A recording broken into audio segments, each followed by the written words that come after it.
अर्थ चित्त और संसार के अत्यंत अभाव का परमात्मा के भाव का निरूपण।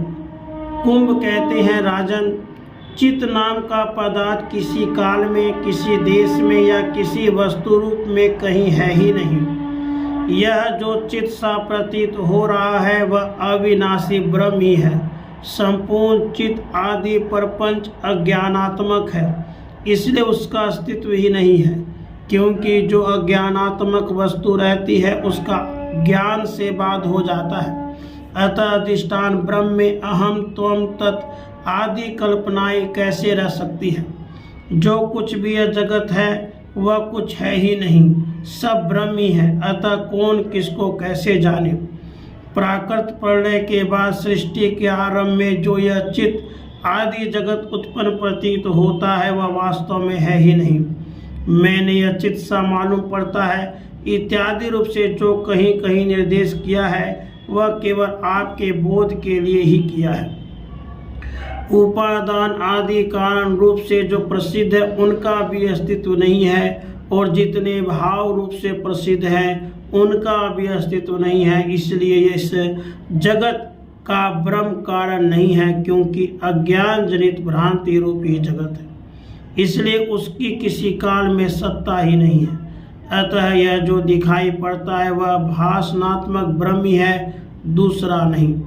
जो देव नाम और रूप से रहित है उस ब्रह्म रूप देव के विषय में यह कहना कि यह देव इस मिथ्या जगत का निर्माण करता है, वास्तव में न तो युक्ति संगत है, न सत्य है और न अद्वैतवादियों का वैसा अनुभव ही है।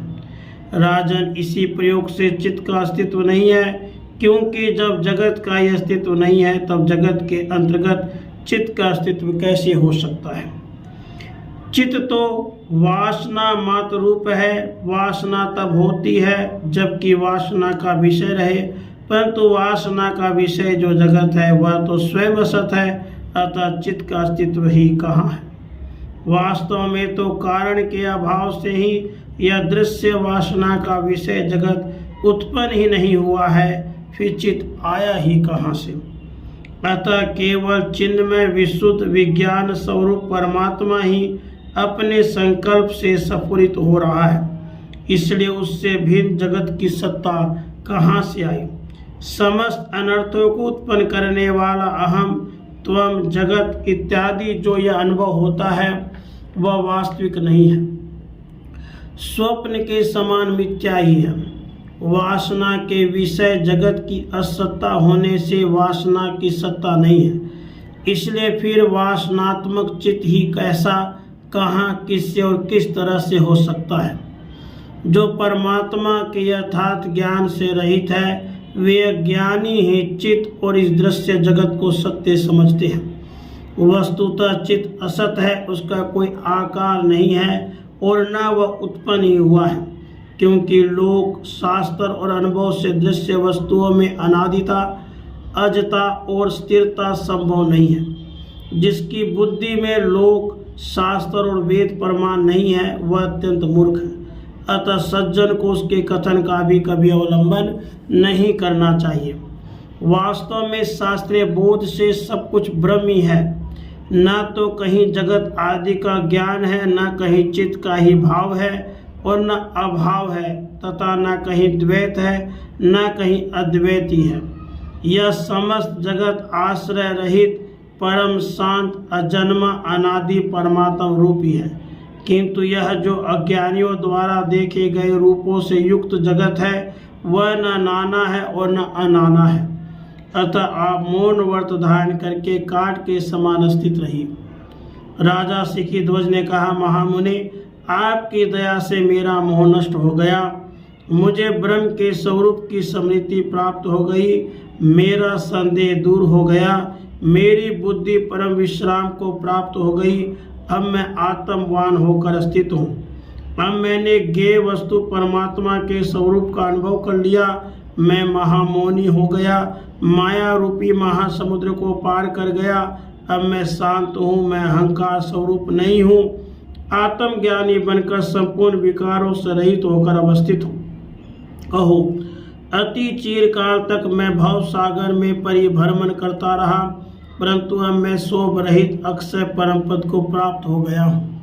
मुने, इस तरह अवस्थित होने पर मूर्खों के माने हुए अहमता सहित ये भूत भविष्य वर्तमान तीनों जगत नहीं है। जो कुछ यह भाषित हो रहा है उसे ब्रह्म का संकल्प होने के कारण मैं ब्रह्म रूप ही समझता हूँ। कुंभ बोले, राजन, आपका कथन सत्य है।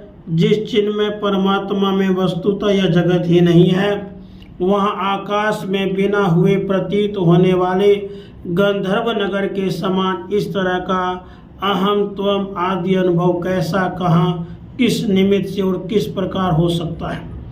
जैसे कड़ा कुंडल आदि भावना के शांत हो जाने पर सुवर्ण मात्र अवशिष्ट रह जाता है, वैसे ही जगत आदि भावनाओं के शांत हो जाने पर एकमात्र ब्रह्म ही अवशिष्ट रह जाता है। देह आदि मैं नहीं हूँ, इस तरह की भावना अत्यंत विनाशकारक बंधन के लिए होती है, और देह आदि रूप में नहीं हूँ, इस तरह की विशुद्ध भावना विशुद्ध मोक्ष के लिए होती है। अहंकार ज्ञान का अभाव मोक्ष है, अहंकार ज्ञान ही बंधन है। इसलिए राजन, मैं वह साक्षात ब्रह्म ही हूँ, अहंकार मैं नहीं हूँ। इस प्रकार के शुद्ध कैवल्यात्मक बोध से युक्त होकर आप आत्मवान हो जाइए।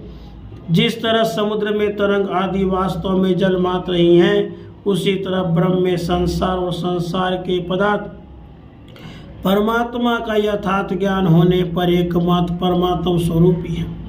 यह सृष्टि ही सृष्टि शब्द के अर्थ से रहित पर ब्रह्म है, और पर ब्रह्म ही सृष्टि है, क्योंकि यही शाश्वत पर ब्रह्म सर्वम खलविदम ब्रह्म इस श्रुति वाक्य का अर्थ है। समस्त शब्द और उनके अर्थ की भावना का जहाँ अभाव है, वह शुद्ध नित्य चेतन अनंत परमात्मा ही ब्रह्म शब्द से कहा जाता है। क्योंकि परमात्मा का यथार्थ अनुभव हो जाने पर जब शब्द और उनके अर्थ रूप संसार का ज्ञान नहीं रहता, तब एक अजर शांत ब्रह्म ही अवशिष्ट रहता है, वहाँ वाणी की भी गति नहीं है। राधे कृष्ण।